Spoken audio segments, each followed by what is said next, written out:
We have been going through many of the questions that have been submitted for questions and answers. And this one has to do with civil disobedience. And it's a good question, but it's hard to give a good answer. So we'll see what we can do this evening in that regard.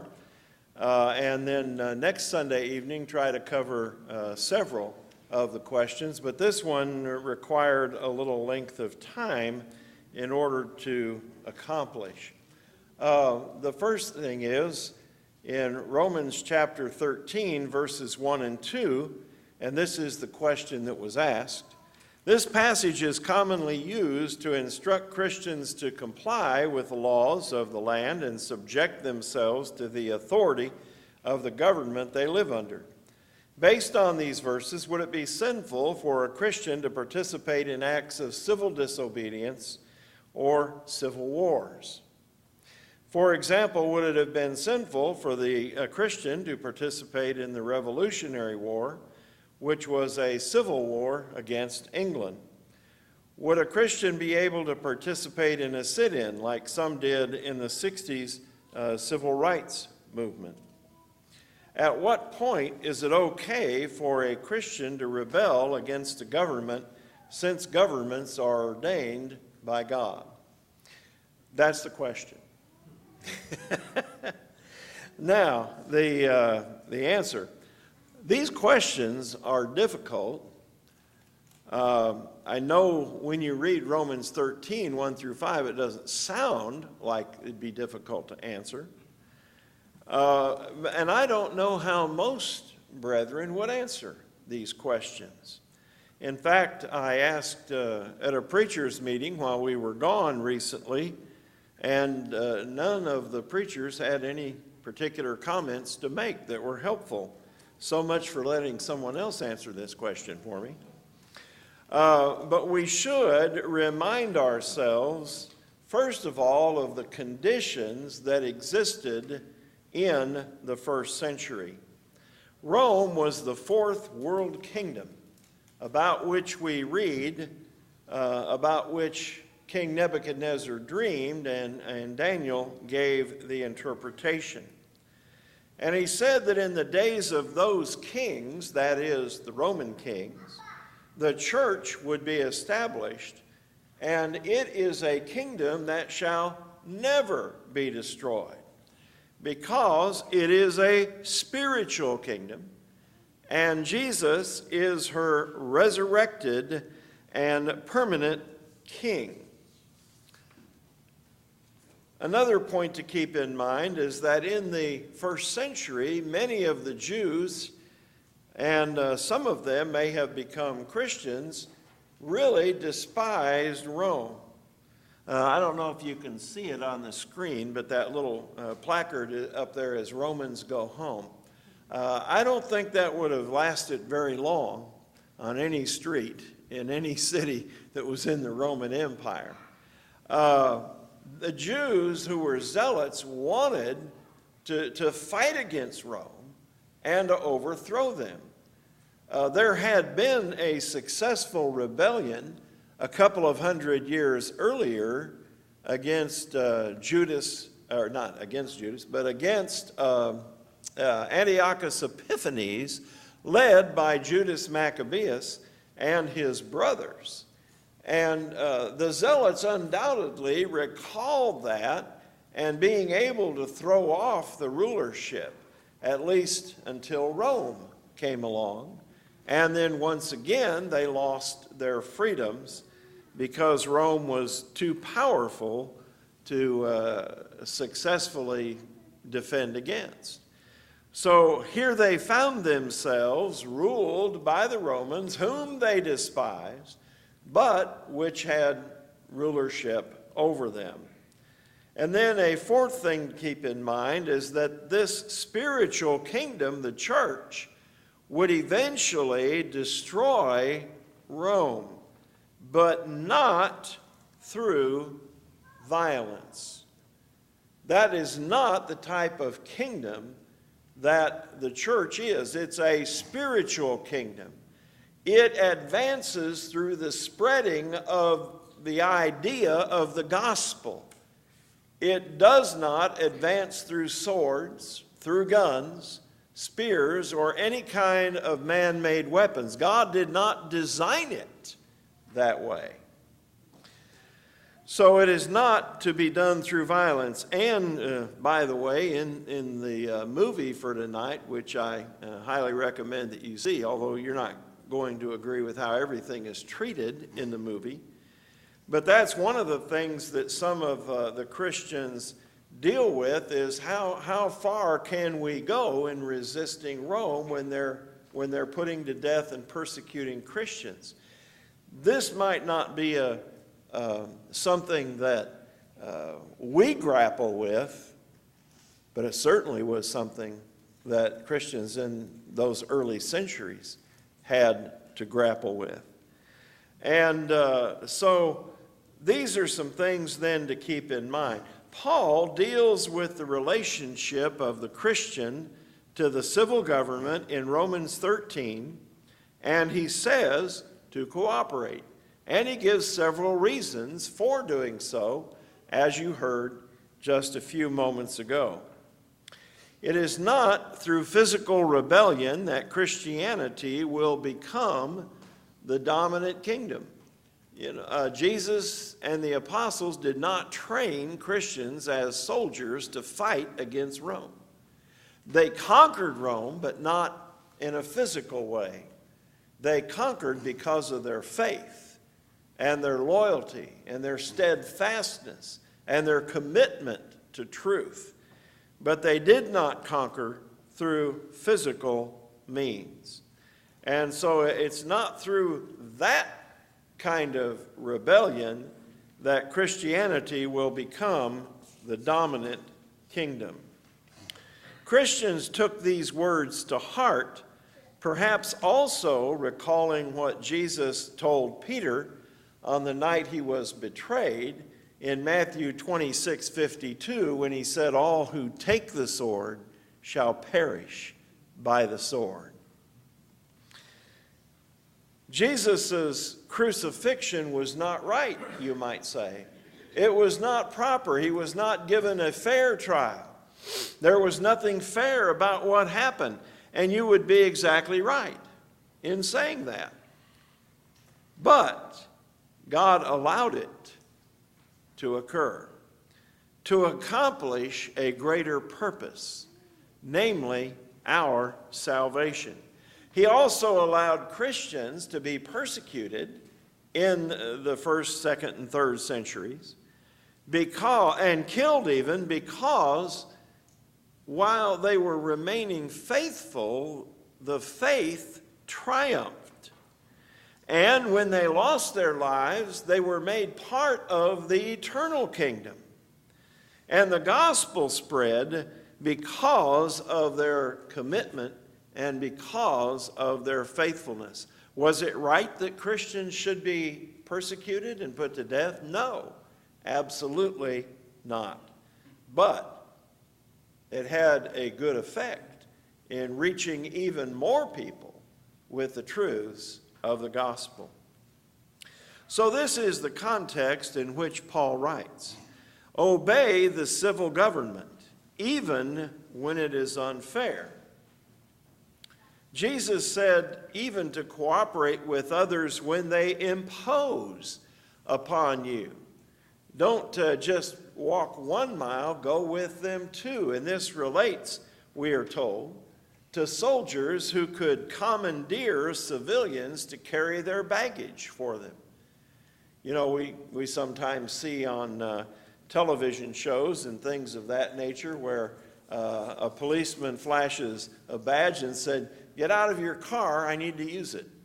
And you pretty much need to cooperate if that happens.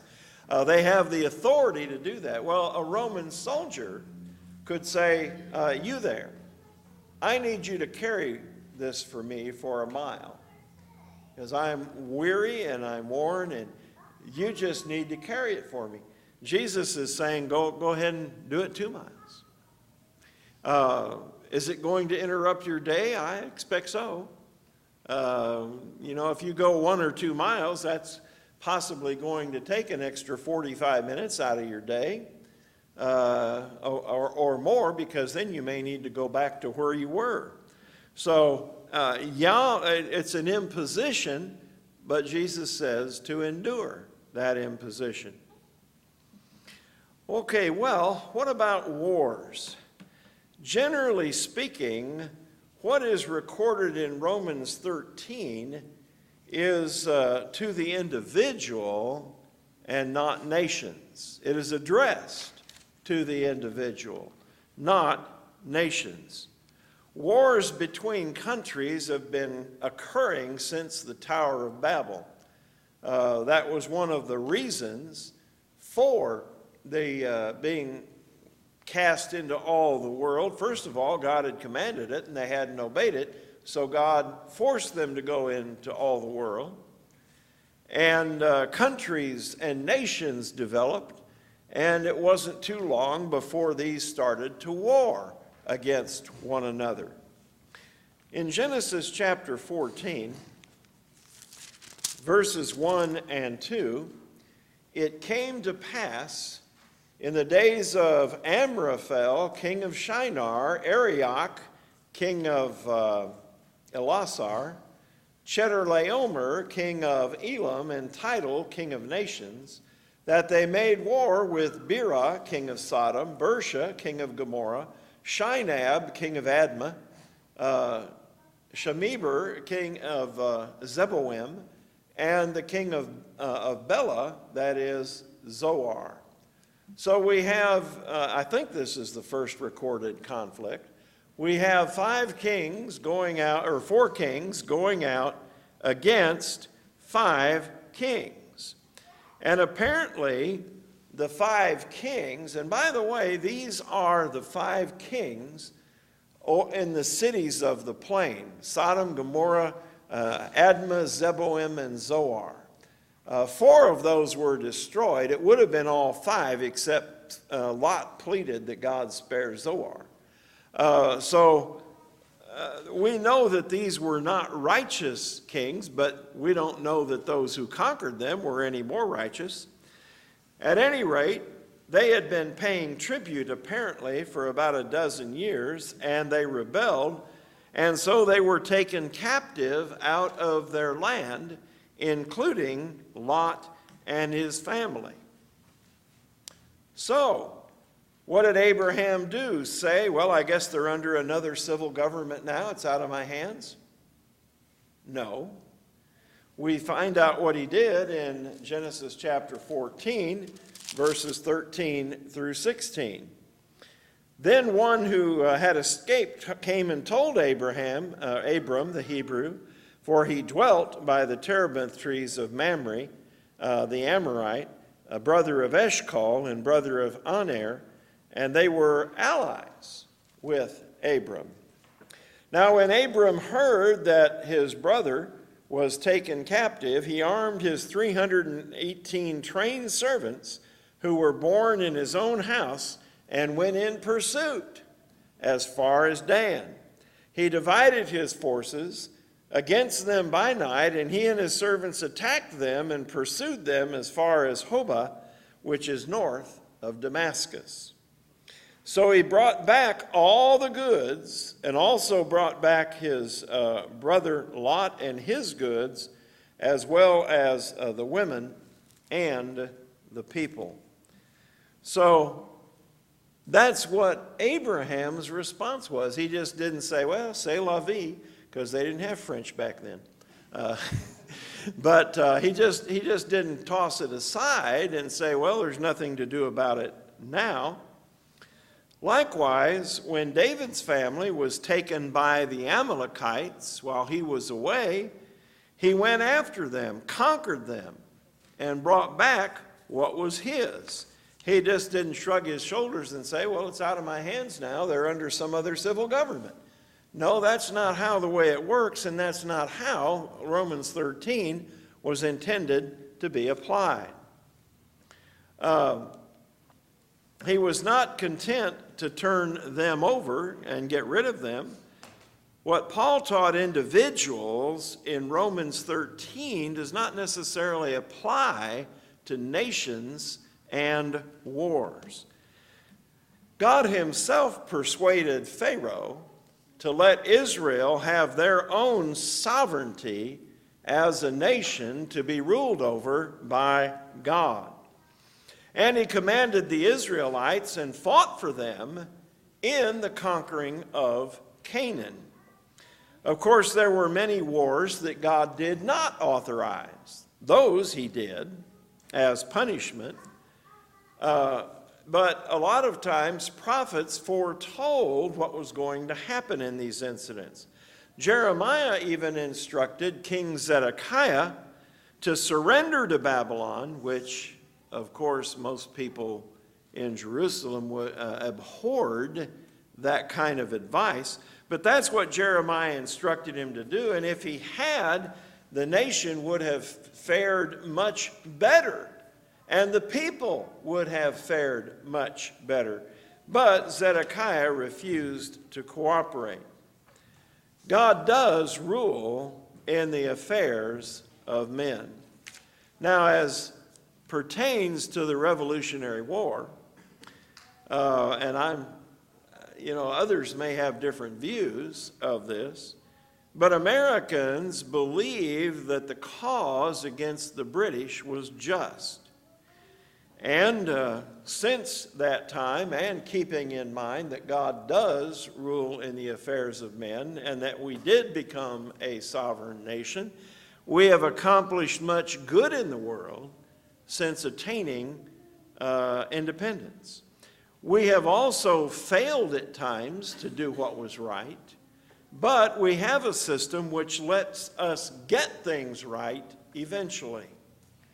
Although we have not done so yet with respect to abortion, there are still things that need to be corrected and righted in this country.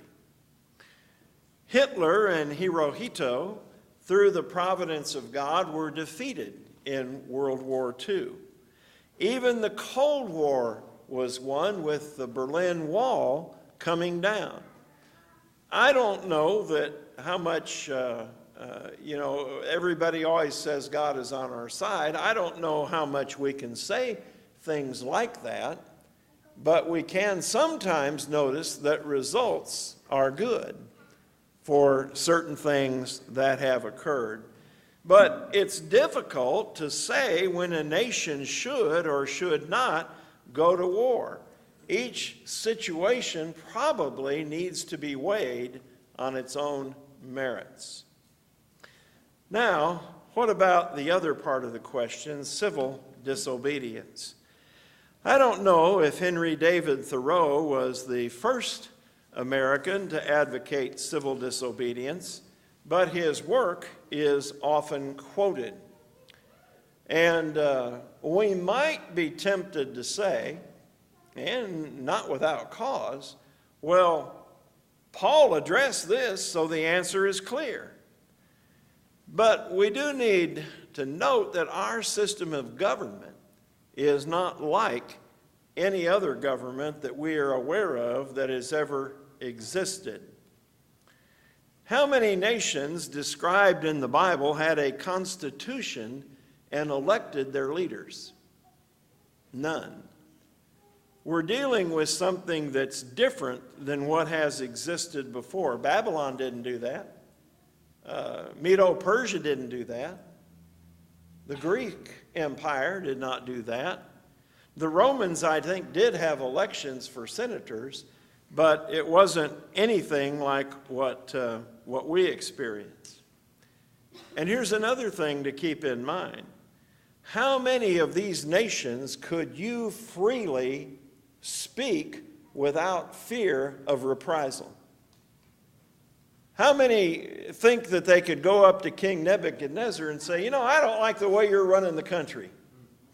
Now, you can do that as an American, but it might have been your last words in Babylon. We have just a privilege that is so unknown by most countries that have ever existed. And we have various ways to affect change. One of them is called voting. That's one opportunity that we have. If we don't like the way things are being done, we have the opportunity to go and vote and change it. In addition to that, we have the right of redress if voting is not getting the job done. And then failing those, many would advocate civil disobedience. Failing everything else, civil disobedience. Well, it certainly doesn't look like something that we'd want to be part of after reading Romans 13. But first of all, let's notice that the key word is civil. Harassing politicians in public while they're trying to eat dinner, which one politician has publicly advocated, is not civil. And that kind of thing should not be done. Encouraging people to blow up the White House, as Madonna did, is not civil. That may be disobedience, but it's not civil disobedience. Defacing buildings, throwing projectiles, smashing windows, stealing merchandise, starting fires, and overturning police cars is not civil. And I affirm unequivocally that those who do such things have committed sin, and they need to repent of those things. Those are not rights that we have in this country. And they should be avoided at all costs. Now, what about civil disobedience? That's uncivil disobedience. We don't have any problem condemning that. Civil disobedience, generally speaking, does not seek to harm any person or anyone's property. And so there is no damage that is done. However, if you choose to disobey the civil government, if a law is violated, even an unjust law, you must be prepared to pay the consequences, which in most cases might be to be arrested or to pay fines. And many people do engage in civil disobedience knowing that they're going to have to do this. Alabama had laws in favor of segregation which were unjust. We know they were unjust. They were eventually struck down. And they were wrong and they were unfair.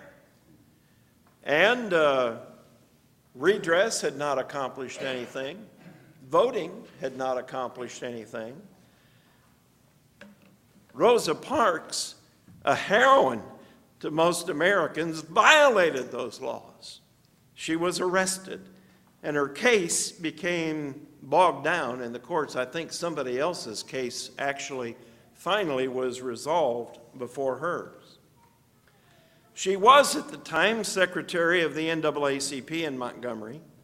She was prepared to be arrested, and the arrest was probably the least of her problems. She was fired from her job and received death threats for years. However, so far as I know, she died of natural causes.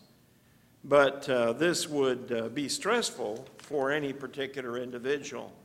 Her actions sparked a bus boycott in Montgomery and gained nationwide attention. And of course, there's nothing in particularly wrong with a boycott when people decide to do it. It may be effective or it may not, but you have the right not to use public transportation or a lot of other things. Nobody says you must. You're not violating any law to do that.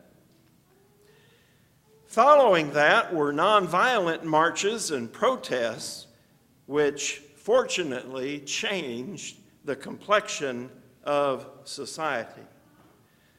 Likewise, many have peacefully protested against abortion. I don't know how many of you know the history of some of these things. Bernard Nathanson was one of the founders of the National Abortion Right Action League. He was a doctor, and after participating in several abortions, he finally came to his senses and began working for the other side. He was arrested at a sit-in to protest abortion. And so there have been many who have done this in order to call attention to something that is gravely wrong in society. The tide has slowly turned against the practice, but children are still being put to death. Maybe a little fewer, instead of 1.5 million, maybe only 1.3 million a year, but that's hardly satisfying.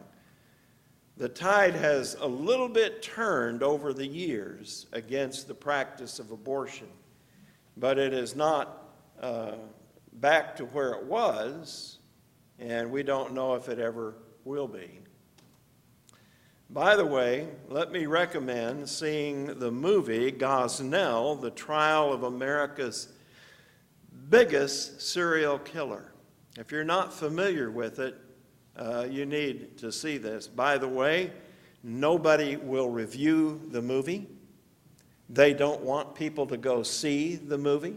The news media does not want people to see the movie. Certainly Planned Parenthood does not want people to see the movie, so they haven't promoted it, and yet as of a week or so ago, it was the 9th most attended movie in America. Even without any publicity, word has gotten around, but people need to see this movie. The Hebrew midwives would not cooperate with Pharaoh's law. They would not do it. There are times when laws must be broken. Now, civil disobedience is not necessarily one of those, but there are times when laws must be broken. Shadrach, Meshach, and Abednego defied the most powerful king on earth. They had to, and have a good conscience with God.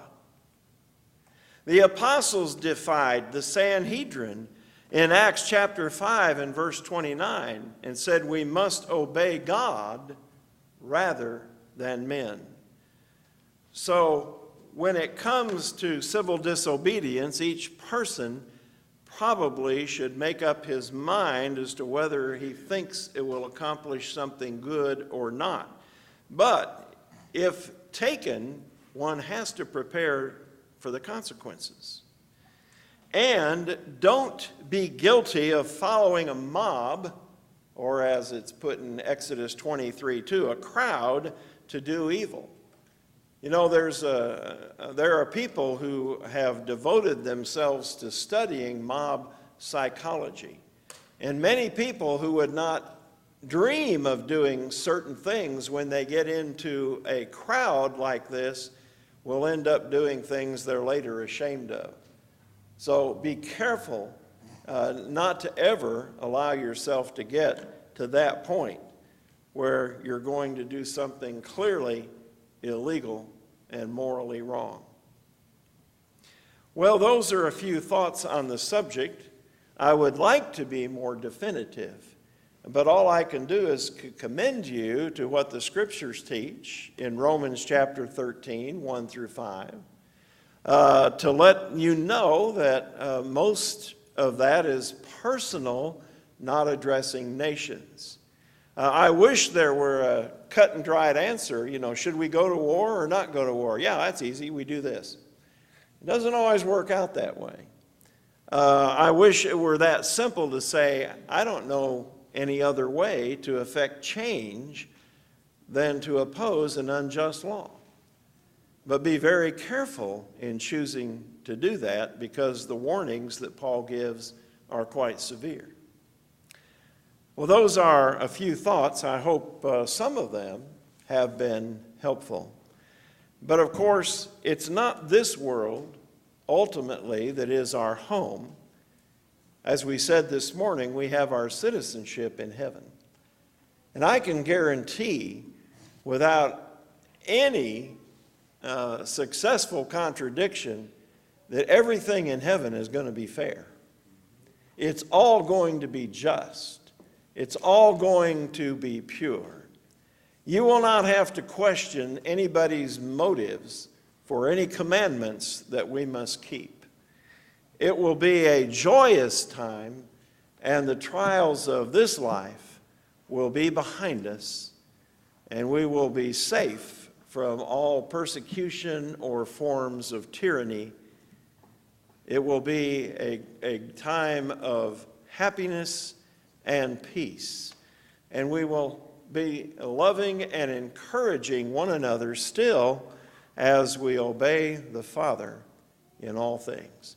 If anyone knows what to do to obey the gospel, as we talked about this morning, we invite you to repent, confess Jesus as the Christ, the Son of God, and be buried with him in baptism. We also invite all of those who are Christians but have not been living as faithfully as you should. If there is some spiritual need we can help you with, come while we stand and while we sing.